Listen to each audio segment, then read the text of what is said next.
السلام علیکم اسٹوڈنٹس، آج کا ہمارا لیسن ہے نثر پارے کی تشریح۔ مرزا محمد سعید جو ہمارا پہلا چیپٹر تھا اس کی ہم ریڈنگ کر چکے ہیں۔ اب ہم نے اس میں سے نثر پارے کی تشریح کرنی ہے۔ تو پیراگراف جو ہے اس میں سے جو لیا ہے وہ آخری پیراگراف ہے سبق کا، جو کہ پیپرز میں کافی زیادہ آیا ہوا ہے، پاس پیپرز میں آپ کے سامنے پیراگراف ریڈ کرتی ہوں۔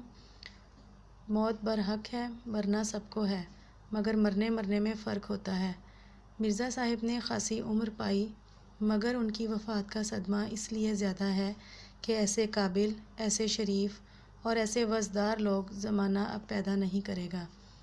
افسوس کہ پروفیسر مرزا محمد سعید اب وہاں ہے جہاں ہماری نیک آرزوئیں رہتی ہیں۔ ایسی جامع العلوم ہستی سے محروم ہونے کا ہمیں جتنا بھی غم ہو کم ہے۔ پیراگراف آپ لوگوں نے سنا۔ اس کوسچن کو یا اس لیکچر کو اٹینڈ کرنے کے لیے آپ کو ایک کاپی اور پین کی ضرورت ہے۔ اپنے پاس کاپی پین رکھیں، جیسا کہ کلاس ورک میں آپ کرتے تھے کہ نثر پارے کی تشریح کاپی پہ کیا کرتے تھے ان ریٹن، تو یہاں بھی آپ اسی طرح سے کریں گے۔ صرف سننے سے آپ کو یہ کوسچن نہیں آئے گا، اس کی ریٹن پریکٹس بہت ضروری ہے۔ اپنے پاس کاپی پینسل رکھیں اور جیسے جیسے میں بولتی جاؤں آپ لوگ تشریح کو نوٹ کرتے جائیں۔ تو سب سے پہلے اس کی ہیڈنگز دیں۔ حوالہ متن اس کی پہلی ہیڈنگ ہوتی ہے۔ حوالہ متن میں سبق کا عنوان اور مصنف کا نام لکھا جاتا ہے۔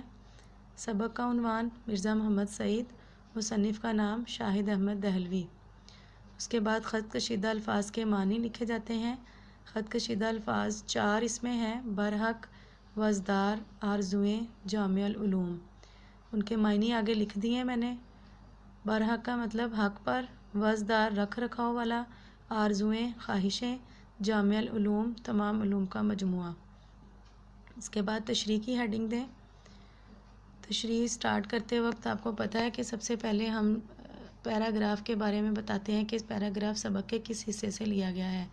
اس کے بعد مصنف کا تھوڑا سا تعارف دیتے ہیں، پھر سبق کا تھوڑا سا تعارف دیتے ہیں اور اس کے بعد تشریح طلب پیراگراف پر آتے ہیں۔ تو اسی طریقے سے تشریح لکھی گئی ہے، آپ لوگ اس کو نوٹ کر لیں۔ تشریح طلب پیراگراف سبق کے آخری حصے سے لیا گیا ہے۔ شاہد احمد دہلوی زبان و بیان پر کامل عبور رکھتے تھے۔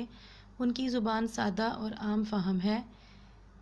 اس سبق میں انہوں نے مرزا محمد سعید کی شخصیت کے کچھ پہلوؤں اور ان کی زندگی کے کچھ واقعات کو نہایت عمدہ انداز سے بیان کیا ہے۔